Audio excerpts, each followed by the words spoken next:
Olá, estudo de hoje, estudo 92, ainda seguimos com as relações proibidas, só que tem uma diferença. Até agora estavam falando de relações proibidas, que elas envolvem, que caso havia uma transgressão tinha a pena de morte. A última, na verdade, que nós lemos, que foi a Nidá, a mulher menstruada, não tem uma pena de morte aplicada pelo tribunal. As próximas proibições também não tem uma pena de morte aplicada pelo tribunal, só existe uma pena de morte entre o homem e Deus. Deus castiga o homem se ele transgredir essas proibições. As outras relações proibidas era de tal modo que se a pessoa transgredisse essas proibições, tinha uma obrigação do tribunal julgar e castigar e punir essa pessoa com a pena de morte. Agora, as próximas vão ser proibições, ainda são proibições de relações de relacionamento, porém, elas não têm uma pena, não cabe ao tribunal aplicar a pena de morte. Em alguns deles tem a pena das chibatadas, como já foi explicado, como vocês já devem ter percebido no decorrer do estudo. Proibição 52 é não se unir pelo matrimônio a hereges. É interessante que ele usou o termo hereges, porque não é o termo usado na Torá. E é conhecido que muitos desses livros eles passaram por censuras e mudanças no decorrer da história, que a igreja muitas vezes censurava o livro. Então, às vezes, principalmente quando a Torá ela falava sobre não-judeus, pagãos eram usado o termo, a igreja mudava o termo. Então, aqui pode ser que foi um dos casos que eles mudaram para hereges. É uma proibição que não unir-se por matrimônio, é uma proibição de fazer um casamento fora da religião. Depois temos a proibição 53, não se unir pelo matrimônio a um homem amonita ou moabita. Isso aqui é um caso muito curioso. Pela Torá, qualquer não-judeu, quando ele se converte ao judaísmo, ele é judeu 100% para todos os assuntos. Só tem haviam quatro povos que se eles se convertessem ao judaísmo, eles eram judeus 100%, só que para matrimônio eles tinham certas restrições. Então, vamos separar em dois grupos. Os quatro povos eram Amon, Moav, Mitzri, o egípcio, e o Edomi. Edomi era o descendente de Esav, o nosso irmão do Yitzhak, do patriarca Isaac. Esav, ele tinha um dos povos que descenderam dele, era Edom, que deles vieram os romanos na história. Esses quatro povos eles tinham certas restrições. Quais são as restrições? Então, Amon e Moav, um homem de Amon e Moav que se converteu ao judaísmo, ele não pode casar com uma judia.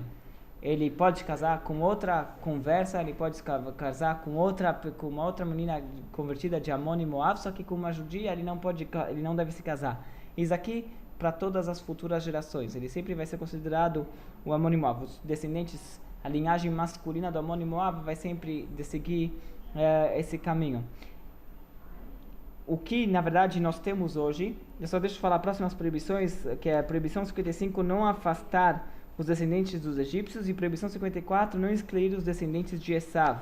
Os outros dois povos, Edom e Mitzrim, os egípcios, e os edomitas, os descendentes de Esav, a Torá falou que você não deve afastá-los, porque na verdade é o seguinte, as primeiras 3 gerações de um egípcio que se converteu ao judaísmo, então nas primeiras 3 gerações ele é considerado egípcio, ele não deve casar com uma judia, ou uma judia não deve se casar, ou um judeu não deve se casar com uma egípcia. Aqui não é uma proibição só para os homens, se aplica tanto para as mulheres ou tanto os homens que se converterem dos egípcios.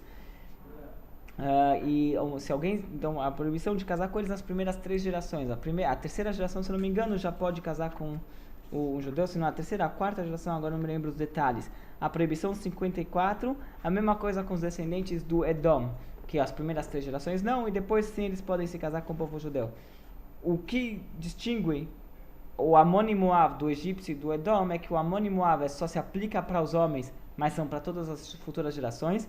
E o Mitzri e o Edomi só se aplica tanto para homens quanto para mulheres, só que não se aplica só se aplica para 3 gerações e não mais.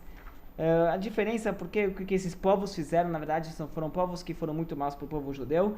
Amon e Moav eram um povo que quando o povo judeu estava a caminho de Israel, eles estavam prontos para chegar em Israel, eles queriam atravessar pela terra de Amon e Moav para poderem chegar em Israel, e Amon e Moav não deixou. Eles não deixaram passar, ao contrário, eles saíram para a guerra, e não só isso, eles acabaram induzindo o povo judeu ao pecado. como eles acabaram induzindo ao povo judeu o pecado e grandes epidemias aconteceram por causa dos pecados que Amon e Moab fez o povo judeu transgredir. Então, por isso, naquele momento, Deus comprou uma briga, assim, por assim dizer, contra Amon e Moab. Então, só os homens, Deus proibiu as futuras gerações dos homens de Amon e Moab que não devem se casar com o povo judeu. Com os egípcios, tu não sabe que eles escravizaram a gente, mas a Torá falou, você não vai poder afastar ele depois da terceira geração, porque eles foram para vocês um refúgio no momento de necessidade. Quando tinha fome, os nossos antepassados, antes o patriarca Jacob, quando tinha fome, ele desceu com sua família para o Egito e eles foram recebidos no Egito.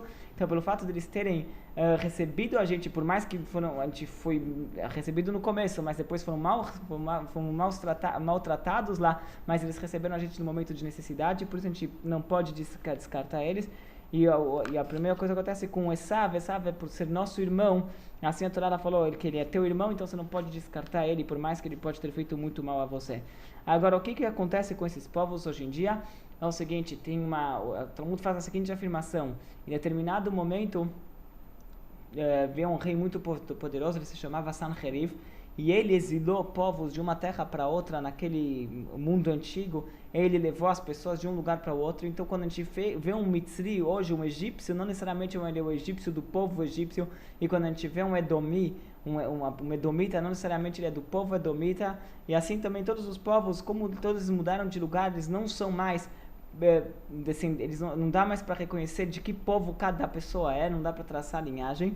E, portanto, quando a gente vê uma pessoa que sai das nações para se converter ao judaísmo, a gente assume que ele veio da maioria, como a gente não sabe de onde que ele veio, de que povo que ele veio, não dá para saber qual é o povo dele, a gente assume que ele veio da maioria, como a maioria dos povos, quando se convertem ao judaísmo, não tem restrições. Então todas essas mitzvot, elas não tem como aplicar elas hoje em dia, porque a gente não sabe quem é Adomi, quem é Mitzri, então a gente parte para o pressuposto que eles são da maioria dos povos que não pertencem a esses 4 povos específicos.